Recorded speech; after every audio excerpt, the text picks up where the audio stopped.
Hello aspirants, myself Parul and I welcome you all to the online platform of Jogta Academy. Dear aspirants, जैसा कि आपको मालूम है हमने एक सीरीज स्टार्ट की है जिसमें हम HPRC के द्वारा हाल ही में जो कंप्यूटर बेस्ड टेस्ट कंडक्ट करवाए गए थे JBT कमीशन के एग्ज़ाम के लिए, उसमें जो CDP के क्वेश्चंस पूछे गए थे उनको डिस्कस कर रहे हैं। हमने फर्स्ट डे की तीनों शिफ्टों में जो क्वेश्चंस पूछे गए थे उनको डिस्कस कर लिया है और सेकेंड डे जब एग्ज़ाम कंडक्ट करवाया गया था, मतलब कि 26 फरवरी को, उसके हमने मॉर्निंग और आफ्टरनून शिफ्ट ऑलरेडी डिस्कस कर ली है। आज की इस वीडियो में हम डिस्कस करेंगे 26 फरवरी मतलब सेकेंड डे की इवनिंग शिफ्ट या फिर थर्ड शिफ्ट। तो चलिए शुरू करते हैं क्वेश्चन नंबर 1 से। क्वेश्चन नंबर 1 आपको पूछा गया था, why is it important for teachers working with children in classroom setting to understand different psychological perspectives, कि वो टीचर्स जो क्लासरूम के अंदर बच्चों को पढ़ाते हैं उनको अलग अलग साइकोलॉजिकल पर्सपेक्टिव्स के बारे में जानकारी होना क्यों आवश्यक है। ठीक है, साइकोलॉजिकल पर्सपेक्टिव्स के बारे में टीचर्स को क्यों पता होना चाहिए। पहली ऑप्शन थी, it ensures that all students receive a consistent instructional approach. इससे हम इस बात को एंश्योर कर सकते हैं कि सारे बच्चों को एक समान इंस्ट्रक्शनल अप्रोच दी जाए। या फिर its sole purpose is to improve standardised test performance. इसका मेन काम है कि हम जो बच्चों के स्टैंडर्डाइज्ड टेस्ट में परफॉर्मेंस है उसको इम्प्रूव कर पाते हैं। या फिर it allows teachers to ignore important psychological factors related to learning, कि अगर टीचर को साइकोलॉजिकल पर्सपेक्टिव्स के बारे में जानकारी होगी तो वो जितने भी इम्पॉर्टेंट साइकोलॉजिकल फैक्टर्स हैं उनको इग्नोर कर देगा। लास्ट ऑप्शन थी, it helps adapt teaching strategies to diverse learning needs, कि अगर टीचर को साइकोलॉजिकल पर्सपेक्टिव्स के बारे में जानकारी होगी तो वो अपना जो टीचिंग स्ट्रेटजीज है उनको अडेप्ट कर लेगा बच्चों की लर्निंग नीड्स के अकॉर्डिंग। तो ये ऑप्शन ठीक है इसकी।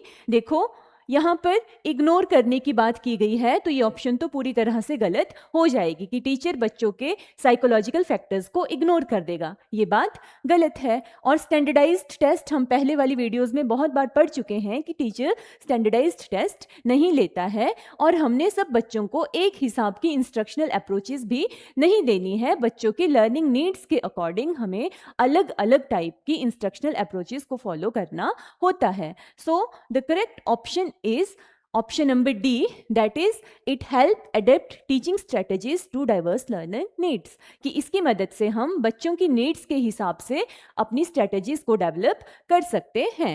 नेक्स्ट क्वेश्चन था, what should be prioritised when preparing environmental studies lesson plan for diverse classrooms, कि जब आप एनवायरमेंटल स्टडीज का लेसन प्लान बनाओगे डाइवर्स क्लासरूम्स के लिए अलग अलग बच्चों के नीड्स के अकॉर्डिंग, तो आप किस चीज़ को प्रायोरिटाइज करोगे।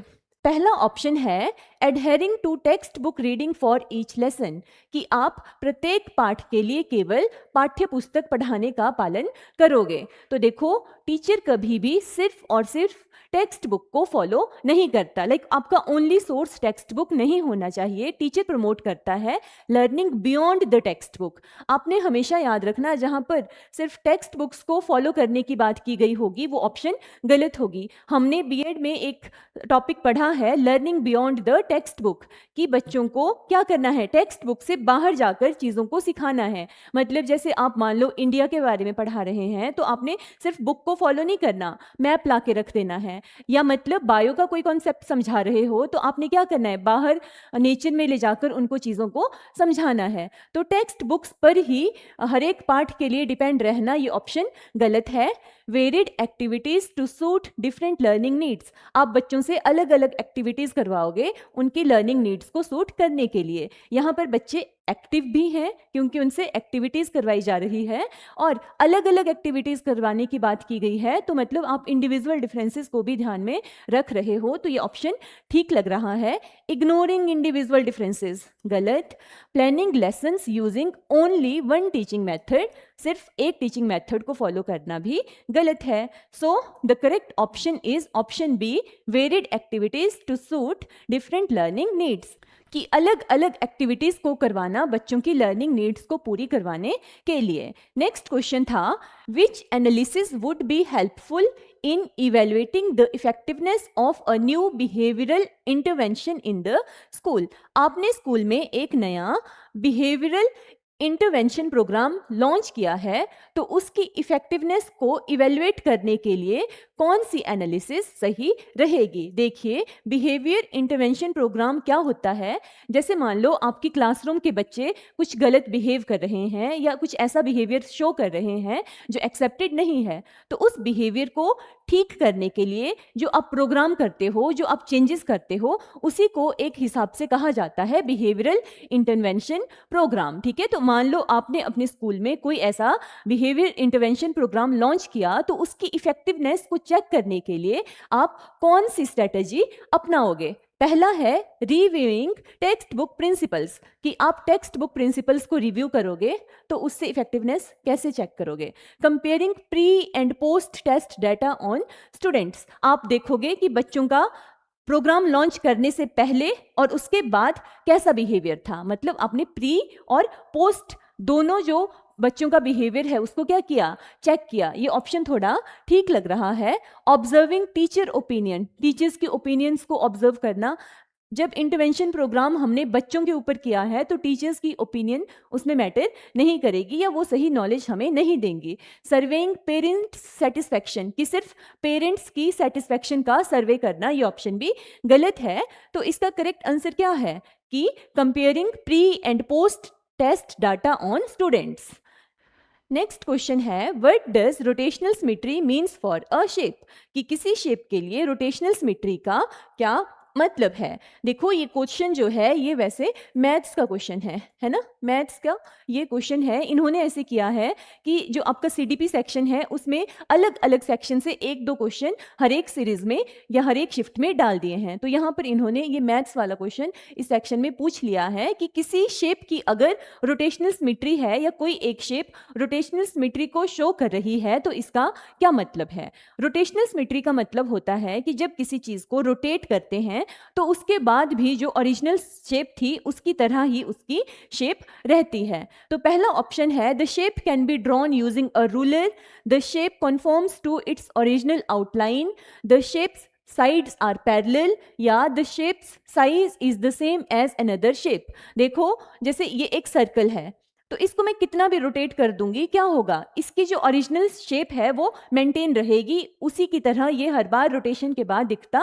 रहेगा। या फिर ये स्क्वायर है तो इसमें भी क्या होगा कि इसको मैं कितना भी रोटेट कर लूँ, ठीक है, एक बार अगर इसको रोटेट किया 90 डिग्री से तो ये दोबारा सेम वही शेप शो करेगा। तो इसका जो करेक्ट ऑप्शन होगा वो होगा ऑप्शन बी, कि यह आकृति अपनी मूल रूपरेखा के अनुरूप है। जो शेप हमारे पास रोटेट करने के बाद बनती है वो अपनी जो ओरिजिनल शेप है उसी के अनुरूप है। ठीक है, अब मूव करते हैं क्वेश्चन नंबर 5 की तरफ। क्वेश्चन नंबर 5 था what is an effective way to assess both practical and theoretical understanding in work education programme. एक वर्क एजुकेशन प्रोग्राम की आपने प्रैक्टिकल और थ्योरेटिकल दोनों अंडरस्टैंडिंग्स चेक करनी है तो आप कौन सी स्ट्रेटेजी अपनाओगे। Simply observing practical work without asking any further questions, सिर्फ प्रैक्टिकल वर्क को ऑब्जर्व करना बिना क्वेश्चंस पूछे हुए, ऑप्शन गलत है। Combining project based assessment with oral questions, आप बच्चों को प्रोजेक्ट भी दे रहे हो और साथ ही उनसे क्वेश्चंस भी पूछ रहे हो। क्वेश्चंस आपकी थ्योरेटिकल नॉलेज चेक कर लेंगे और प्रोजेक्ट आपकी प्रैक्टिकल नॉलेज चेक कर लेंगे, तो ये ऑप्शन ठीक लग रहा है। Using only written test for assessment, सिर्फ और सिर्फ रिटन टेस्ट लेना, इससे आप प्रैक्टिकल नॉलेज कैसे चेक करोगे, तो ये ऑप्शन गलत है। लास्ट है assigning group presentations as the sole assessment method, कि ग्रुप प्रेजेंटेशन देना, ठीक है, सिर्फ असेसमेंट करने के लिए, तो ये ऑप्शन भी गलत है कि सिर्फ ग्रुप प्रेजेंटेशंस देना, उससे आप थ्योरेटिकल एस्पेक्ट कैसे चेक कर पाओगे। So this option is also incorrect. तो जो ज़्यादा करेक्ट या सबसे करेक्ट ऑप्शन है वो है प्रोजेक्ट बेस्ड असेसमेंट करना, बट उसके साथ ही बच्चों से क्वेश्चंस भी पूछना। नेक्स्ट जो हमारा क्वेश्चन था वो था, imagine you are participating in a group discussion. मान लीजिए कि आप एक ग्रुप डिस्कशन में पार्टिसिपेट कर रहे हैं। Which listening skill will best help you contribute to the discussion and why. तो इसमें से कौन सी लिसनिंग स्किल आपको उस डिस्कशन में अच्छे से कंट्रीब्यूट करने में हेल्प करेगी। आप कुछ एक्टिविटी हो रही है, कैसी ग्रुप डिस्कशन की, उसमें पार्टिसिपेट कर रहे हो, तो इसमें से कौन सी स्किल आपको उस डिस्कशन में अच्छे से कंट्रीब्यूट करने में हेल्प करेगी। पहली ऑप्शन है attentive listening because it avoids focusing on the message, कि आप अटेंटिव लिसनिंग करोगे क्योंकि जब आप अटेंटिव लिसनिंग करते हो तो उसमें आप जो मैसेज है उसको अवॉइड करते हो। ये बात गलत है, अटेंटिव लिसनिंग में मैसेज को अवॉइड नहीं किया जाता। Passive listening because it requires no effort and response, आप पैसिव लिसनिंग करोगे क्योंकि इसमें ना तो कोई एफर्ट्स लगते हैं और ना ही आपको डिस्कशन में कुछ रिस्पॉन्स देना होता है। अगर आप कोई रिस्पॉन्स नहीं दोगे फिर आप कंट्रीब्यूट कैसे करोगे, तो ये ऑप्शन भी गलत है। Selective listening because it ignore unimportant topics, कि आप सिलेक्टिव लिसनिंग करोगे क्योंकि इससे आप जो इंपॉर्टेंट टॉपिक नहीं होते उनको इग्नोर कर देते हो। या फिर आप एक्टिव लिसनिंग करोगे because it allows you to respond immediately to the message, आप एक्टिव लिसनिंग करोगे क्योंकि इसमें आपको जो भी मैसेज पूछा जाता है, आपसे जो भी बातें पूछी जाती है, आप उसका एकदम से रिप्लाई कर देते हो। तो जब आप इमीडिएटली रिस्पॉन्ड करोगे तभी आप अच्छे से कंट्रीब्यूट कर पाओगे। सो the correct answer is option number D. कौन सा, कि आप एक्टिव लिसनिंग करोगे क्योंकि इससे हम जो भी मैसेज है उसका इमीडिएटली रिस्पॉन्स कर पाएंगे। क्वेश्चन नंबर 7 है, what term is used to describe shared values beliefs within a school community, कि कौन सी टर्म इनमें से हम यूज करते हैं इस चीज को डिस्क्राइब करने के लिए जो बच्चों की शेयर्ड वैल्यूज हैं और उनके बिलीव्स हैं, मतलब साझा मूल्यों और मान्यताओं का वर्णन करने के लिए किस शब्द का प्रयोग किया जाता है। देखो, जो हमारे एक स्कूल होता है, सारे बच्चों का एक जैसा बिलीफ सिस्टम होगा, है ना, सारे बच्चे ऑनेस्टी, ट्रूथ, इन सब चीज़ों को फॉलो करते हैं, तो हम बोलेंगे कि इस स्कूल का कल्चर कैसा है, बहुत अच्छा है। तो जो भी हमारे शेयर्ड वैल्यूज और बिलीव्स होते हैं वो किस चीज़ को बताते हैं, स्कूल के कल्चर को। लीडरशिप का इससे कोई रिलेशन नहीं है। स्कूल मैनेजमेंट और टीचर्स आइडेंटिटी, ये टर्म्स भी इन चीज़ों को एक्सप्लेन करने के लिए यूज नहीं की जाती, है ना। हमसे क्या पूछा गया था, हमसे पूछा गया था कि एक शब्द बताओ जिससे आप शेयर्ड वैल्यूज और बिलीव्स, बच्चों के जो साझा मूल्य और मान्यताएं हैं, उसको डिस्क्राइब कर पाओ। तो उसके लिए सही शब्द क्या है, विद्यालय की संस्कृति। नेक्स्ट क्वेश्चन था, why is formative assessment important in mathematics teaching, कि मैथमेटिक्स टीचिंग में फॉर्मेटिव असेसमेंट क्यों इंपॉर्टेंट है। मैंने लास्ट क्लास में भी आपको बताया था, एक एफए होता है और एक ऐसे होता है। एफए मीन्स फॉर्मेटिव असेसमेंट, ऐसे मीन्स समेटिव असेसमेंट। एफए जो होती है ये हमारी प्रोसेस को चेक करती है कि जो हम पढ़ा रहे हैं उसकी प्रक्रिया ठीक से हो भी रही है या फिर नहीं। जैसे आपने एक लेसन पढ़ाया, उसके बाद बच्चों का टेस्ट ले लिया, फिर नेक्स्ट लेसन पढ़ाया, फिर दोबारा टेस्ट ले लिया, वो होगा एफए, कि आप चेक कर रहे हो कि जो आपने पढ़ाया वो बच्चों को समझ आ भी रहा है या नहीं। और अगर आपको लगता है कि बच्चे उसको अच्छे से नहीं समझ पाए हैं तो आप अपनी टीचिंग प्रोसेस में कुछ ना कुछ चेंजेस करोगे। एफए का काम होता है प्रोसेस को चेक करना कि जो आपकी टीचिंग की प्रोसेस है वो ठीक से हो भी रही है या नहीं। और ऐसे जो होता है ये चेक करता है हमारा प्रोडक्ट या फिर रिजल्ट, कि जो आपने पूरी साल पढ़ाया, ठीक है, उसका क्या नतीजा है। लाइक उसका जो पूरा आपने पूरी साल काम किया, उसके एंड में जो बच्चों का एग्जाम लिया जाता है वो क्या होता है, वो ऐसे होता है। लाइक पूरी प्रोसेस के बाद जो आपका प्रोडक्ट है वो कैसा रह रहा है, उसको चेक करने के लिए ऐसे लिए जाते हैं समेटिव असेसमेंट। तो एफए का मैथमेटिक्स टीचिंग में क्या हेल्प है या क्या काम है। टू प्रोवाइड फाइनल ग्रेड्स, नहीं, फाइनल ग्रेड्स के लिए तो ऐसे होता है। To prepare for competitive exams, no.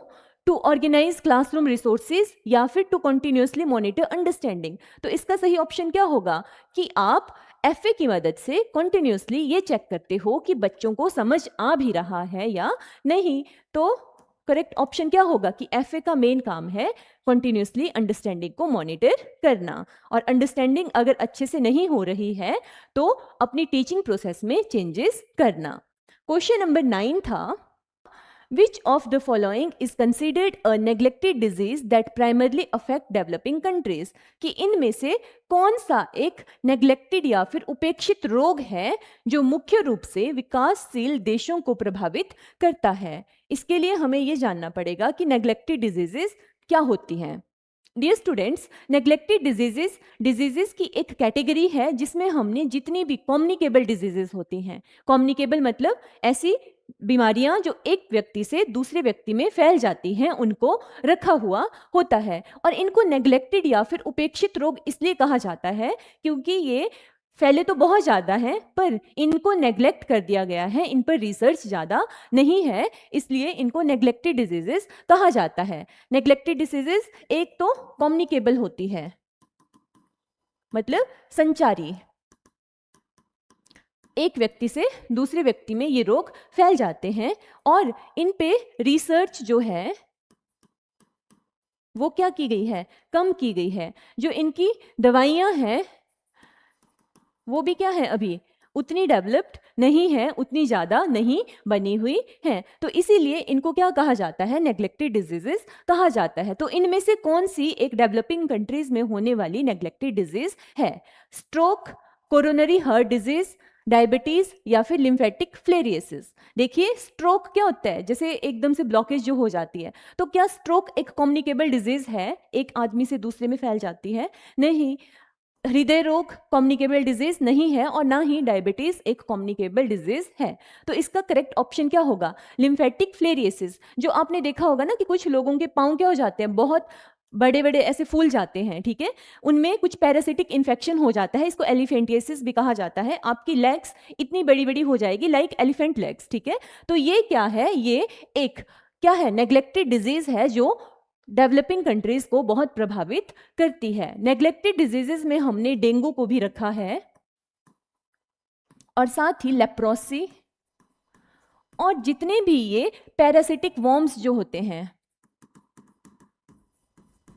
इनसे होने वाली जितनी भी बीमारियां होती हैं, इनको भी हमने नेग्लेक्टेड डिजीजेस की कैटेगरी में रखा हुआ है। तो पैरासिटिक वर्म से होने वाली एक बीमारी है लिम्फेटिक फ्लेरियसिस, जो एक नेग्लेक्टेड डिजीज है जो क्या करती है, डेवलपिंग कंट्रीज को प्रभावित करती है। So correct option is lymphatic filariasis. अगर आपको ये पता होगा कि नेग्लेक्टेड डिजीजेज में कम्युनिकेबल डिजीजेज आती हैं, तो आप ये तीनों ऑप्शंस ऐसे ही कट कर सकते हो, आपको सारी डिजीजेस के नाम पता होना जरूरी नहीं है। नेक्स्ट क्वेश्चन है, What is main focus of NCF 2005 in Indian education? कि NCF 2005 का इंडियन एजुकेशन में मेन फोकस क्या है? कि क्या ये एग्जाम ओरिएंटेड लर्निंग को प्रमोट करता है या इनफ्लेक्सिबल करिकुलम को प्रमोट करता है या फिर चाइल्ड सेंटर्ड अप्रोच को फॉलो करता है या फिर टीचर्स इफेक्टिवनेस को फोकस करता है? तो देखो एग्जाम ओरिएंटेड लर्निंग गलत बात होती है कि सिर्फ एग्जाम्स को ध्यान में रखकर बच्चों को पढ़ाना।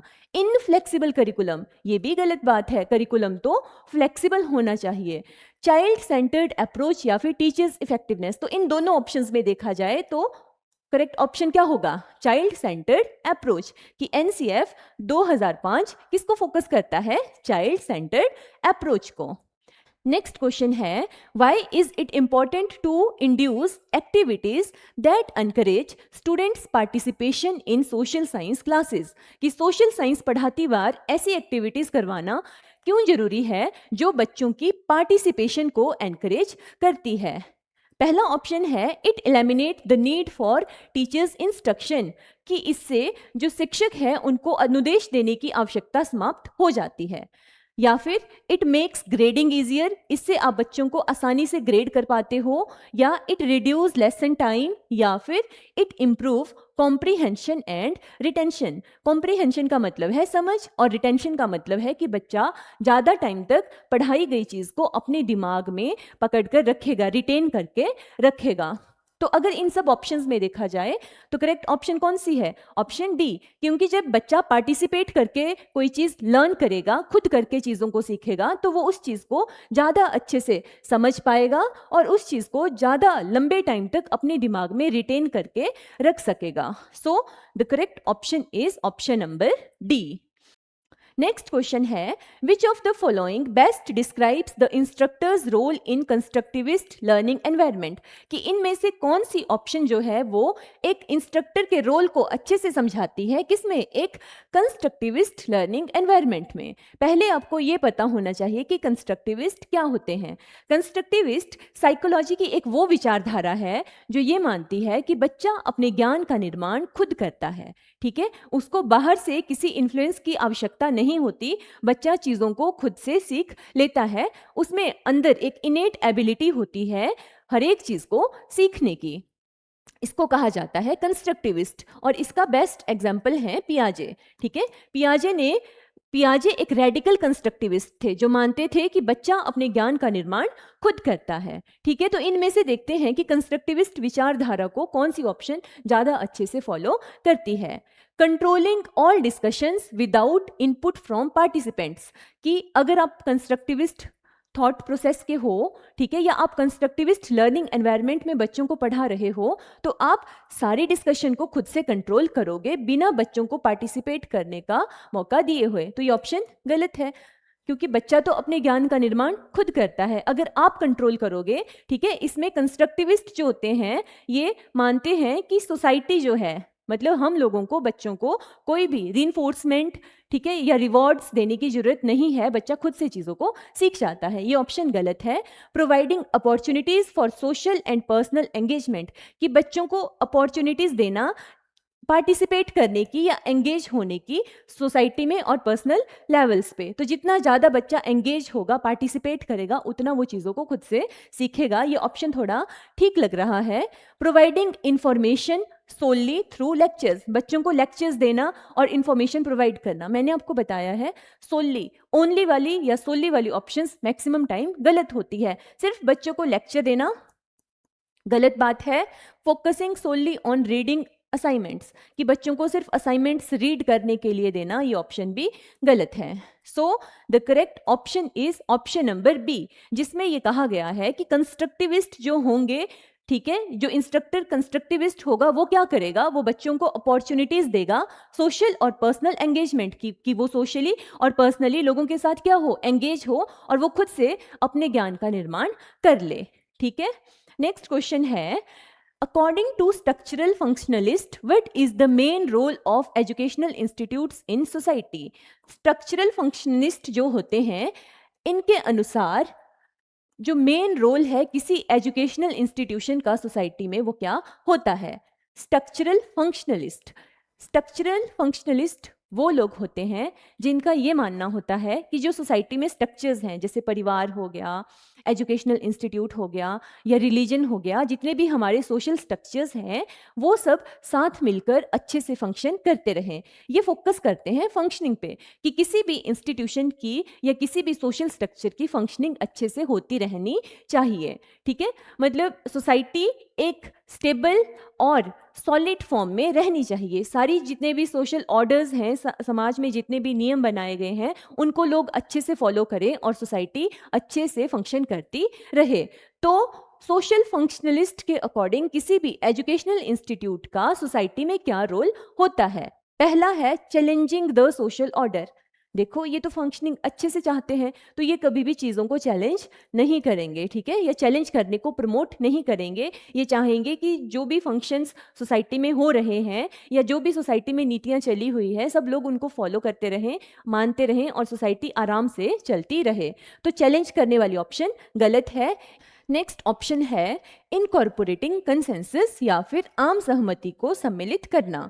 तो देखो, जब आम सहमति, कंसेंसस मतलब सब लोग चीज़ों पर सहमत होंगे, तो उससे क्या होगा, सोसाइटी की जो फंक्शनिंग होगी वो अच्छे से चलती रहेगी। जितनी ज़्यादा आम सहमति होगी, उतनी ही फंक्शनिंग ज़्यादा अच्छे से होगी। तो ये जो स्ट्रक्चरल फंक्शनलिस्ट होते हैं, ये मानते हैं कि जो एजुकेशनल इंस्टीट्यूट्स हैं, जितने भी स्कूल कॉलेजेस हैं, ये बच्चों में आम सहमति को क्या करें, प्रमोट करें। नेक्स्ट है एनकरेजिंग पॉलिटिकल एक्टिविज्म। देखो जितना ज़्यादा पॉलिटिकल एक्टिविज्म होगा, ठीक है, पॉलिटिकली क्या होंगे, बच्चे एक्टिव होंगे, प्रोत्साहित होंगे, तो उससे क्या होगा, वो जितने भी सोसाइटी में लॉज वगैरह बने हुए हैं उनको चैलेंज ज़्यादा करेंगे, जिससे जो फंक्शनिंग है वो क्या होगी, अच्छे से नहीं हो पाएगी। तो ये भी क्या है, इन चीज़ों को प्रमोट नहीं करती। प्रमोटिंग सोशल मोबिलिटी या सामाजिक गतिशीलता को बढ़ावा देना, ये ऑप्शन भी सही नहीं है। बेस्ट ऑप्शन जो है वो है आम सहमति को क्या करना, बढ़ावा देना या फिर प्रोत्साहित करना। क्वेश्चन नंबर 14 है, when evaluating the effectiveness of new digital learning resource in science, कि आपने साइंस में एक नया डिजिटल लर्निंग रिसोर्स लाया और आप उसकी इफेक्टिवनेस को चेक करना चाहते हो। Which method provide the most comprehensive feedback for future improvements. जैसे मान लो मैंने आपको साइंस पढ़ाना है और साइंस पढ़ाने के लिए मैंने ये डिजिटल बोर्ड लाया, एक नया डिजिटल रिसोर्स लाया, ठीक है। अब मुझे चेक करना है कि ये जो बोर्ड है इसको लाने से कुछ इफेक्ट पड़ा भी है या फिर नहीं, इसके जो रिजल्ट्स हैं वो सही है भी या नहीं, मैंने इसकी फीडबैक चेक करनी है। तो मैं कौन सा मेथड यूज करूंगी? पहला है analysing only student test scores after using the resource. मैं क्या सिर्फ बच्चों का टेस्ट का स्कोर चेक करूंगी? जैसे मान लो मैंने जो बोर्ड से टॉपिक्स पढ़ाए, बोर्ड का यूज करके जो टॉपिक्स पढ़ाए, चेक करूंगी कि उसमें बच्चों के स्कोर्स कैसे आ रहे हैं, उससे मुझे पता चल जाएगा कि ये इफेक्टिव है या नहीं। या फिर focusing only on technical problems encounter during use, कि क्या मैं सिर्फ जो मेरे को प्रॉब्लम्स आ रही है इस बोर्ड को यूज करते टाइम, टेक्निकल प्रॉब्लम्स, उन पे फोकस करूंगी। Requesting feedback only from students regarding their experience, या फिर मैं बच्चों से फीडबैक लूंगी उनके एक्सपीरियंस के रिगार्डिंग, या collecting feedback from both students and teachers along with learning outcomes, या फिर मैं स्टूडेंट्स से और साथ ही टीचर्स से, दोनों से फीडबैक लूंगी। स्टूडेंट से पूछूंगी कि आपको इससे पढ़ना अच्छा लग रहा है या नहीं, आपको समझ आ रहा है या नहीं, और टीचर्स से पूछूंगी कि क्या आपको कोई टेक्निकल प्रॉब्लम तो नहीं आ रही या आपको पढ़ाने में कंफर्टेबल है या नहीं, और साथ ही बच्चों के टेस्ट के जो रिजल्ट हैं उनको भी चेक करूंगी। तो ये ऑप्शन ज़्यादा ठीक लग रही है। So the correct option is option number D, कि बच्चों से भी पूछा जाएगा, टीचर से भी पूछा जाएगा, और साथ ही जो लर्निंग आउटकम्स हैं उनको भी चेक किया जाएगा। Question number 15, which of the following is a characteristic of language curriculum in secondary education, कि इनमें से कौन सा जो लैंग्वेज है, लैंग्वेज लर्निंग है, उसका क्या है, एक कैरेक्टरिस्टिक्स है सेकेंडरी एजुकेशन में। जब आप सेकेंडरी लेवल पे बच्चों को लैंग्वेज पढ़ाते हो तो उसका इनमें से कौन सा एक कैरेक्टरिस्टिक्स है? Children are burdened with grammar education, जब सेकेंडरी लेवल पे बच्चे जाते हैं तो उनको खूब सारी ग्रामर एजुकेशन दी जाती है। The curriculum is less relevant to child's real life, जो सेकेंडरी लेवल पे करिकुलम पढ़ाया जाता है वो बच्चों की रियल लाइफ से लेस रेलेवेंट होता है। या फिर there is a greater emphasis on language elements and linguistic skills, जब बच्चे सेकेंडरी लेवल पे लैंग्वेज एजुकेशन लेते हैं तो उस टाइम पे लैंग्वेज एलिमेंट्स और लिंग्विस्टिक स्किल्स लाइक बोलने के लिए या स्पोकन जो लैंग्वेज होती है उस पर ज़्यादा फोकस दिया जाता है। या silent reading and grammar education begin during this period, कि इस पीरियड के दौरान साइलेंट रीडिंग और ग्रामर एजुकेशन शुरू होती है।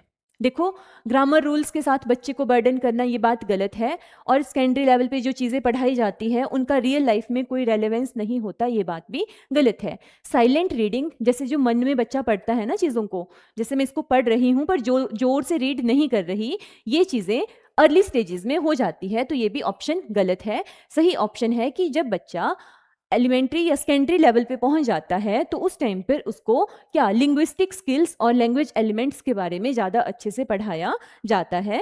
So correct option is option number C. Question number 16 है, ड्यूरिंग अ साइंस प्रोजेक्ट, एक साइंस प्रोजेक्ट के दौरान a student with physical disability is unable to use standard laboratory equipments due to limited hand mobility.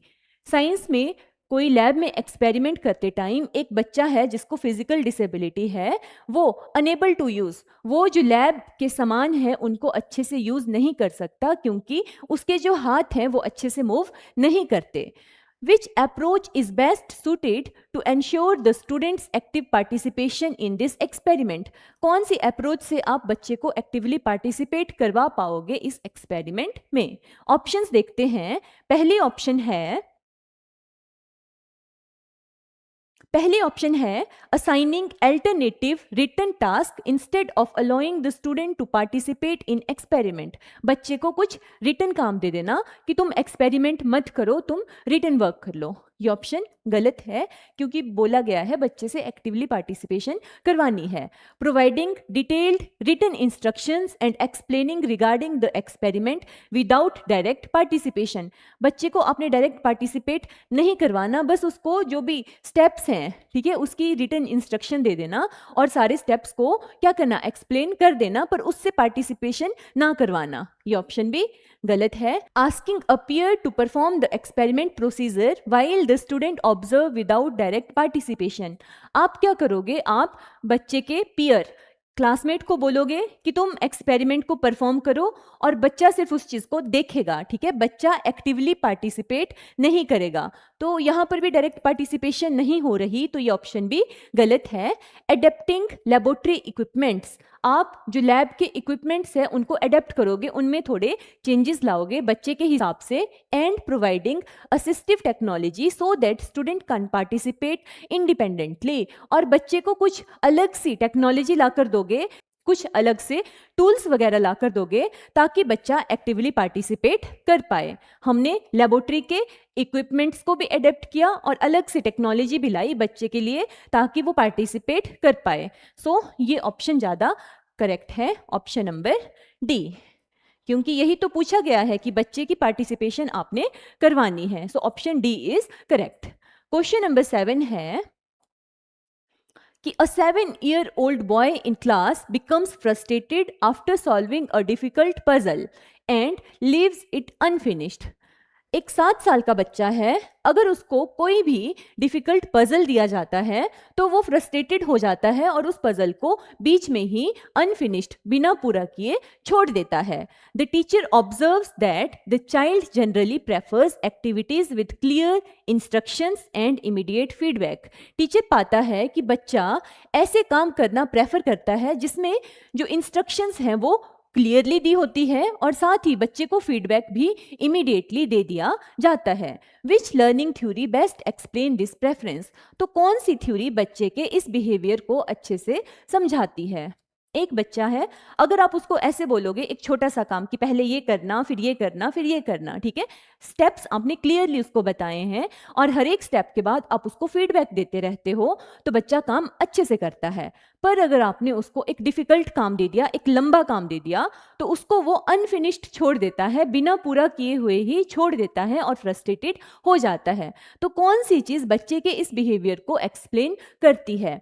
पहला है social learning या फिर cognitive learning, operant conditioning या फिर कंस्ट्रक्टिविज्म। तो देखो बच्चा क्या कर रहा है, बच्चा चाहता है कि उसको हर एक लेवल पर फीडबैक मिलती रहे। फीडबैक एक हिसाब से हम रिवॉर्ड बोल सकते हैं या रीइंफोर्समेंट बोल सकते हैं। उसको हर एक लेवल पर रीइंफोर्समेंट चाहिए, तब वो अपना बिहेवियर क्या करेगा, रिपीट करेगा। तो इस चीज के बारे में बात की गई है ऑपरेंट कंडीशनिंग में। ऑपरेंट कंडीशनिंग में यही तो कहा गया है कि लर्नर को कॉन्टिन्यूसली स्टिमुलेट और रिवॉर्ड या रीइंफोर्समेंट की जरूरत पड़ती है किसी बिहेवियर को रिपीट करने के लिए। तो करेक्ट ऑप्शन क्या होगा, ऑपरेंट कंडीशनिंग। कंस्ट्रक्टिविज्म में तो ये माना जाता है कि बच्चे को बाहर से कोई भी रीइंफोर्समेंट या पनिशमेंट, रिवॉर्ड, इन सब चीजों की जरूरत नहीं पड़ती, उसमें इनेट एबिलिटी होती है चीजों को लर्न करने की। तो ये ऑप्शन गलत है कि ये ऑप्शन इस स्टेटमेंट को जस्टिफाई नहीं कर पा रहा और सोशल लर्निंग वाला भी उतना करेक्ट नहीं है और ना ही cognitive learning theory.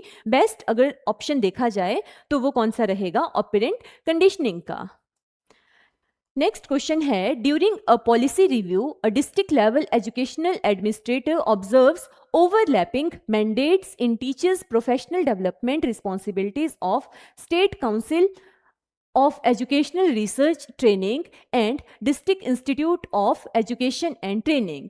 Based on the institutional structure of Indian education, what is की likely outcome of this overlap? बोला गया है कि जब एक पॉलिसी रिव्यू किया गया तो पाया गया कि SCERT और डाइट के जो काम हैं वो एक दूसरे से ओवरलैप कर रहे हैं, ठीक है। जो रिस्पॉन्सिबिलिटीज हैं, डेवलपमेंट रिस्पॉन्सिबिलिटीज, वो क्या हो रही है, ओवरलैप हो रही हैं। एक काम है उसको डाइट को भी दिया गया है और साथ ही SCERT को भी दिया गया है। सेम काम दोनों ऑर्गेनाइजेशंस को दिए गए हैं। तो अब इसका क्या आउटकम रहेगा इंडिया के हिसाब से, अगर हम सोचें, या इंडिया में जिस हिसाब का इंस्टीट्यूशनल स्ट्रक्चर है, तो इस हिसाब से इसका क्या आउटकम रहेगा।